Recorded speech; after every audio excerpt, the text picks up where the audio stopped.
חבר'ה, אני פה אני כאן בבית חולים. אם אתם לא יודעים, ככה לצערנו הרב, אני פה בבית חולים.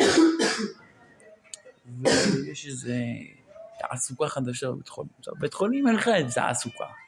נמצאנו איזה תעסוקה. תראו לי כרית, איזה כריות הם מביאים לי, כמו של מוחמד טף. מה יש להם? יש להם פה, אחרי הזה, אם אתם רואים, יש להם פה מין איזה קליפס כזה, אתה יכול לעשות ככה, אתה יכול להוריד את זה, זה תעסוקה חמודה כזאת. גם אתה יכול לעשות גם ככה, זה יכול להיות גם כושר, מי שלא יודע. איזה כוכב.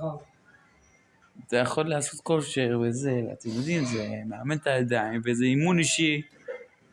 במקום ללכת לכל חדר כושר, אתם באים לבית חולים, אתם אומרים, אני צריך מיטה 18, ובסדר, שיהיה בסדר, יאללה, בשורות טובות.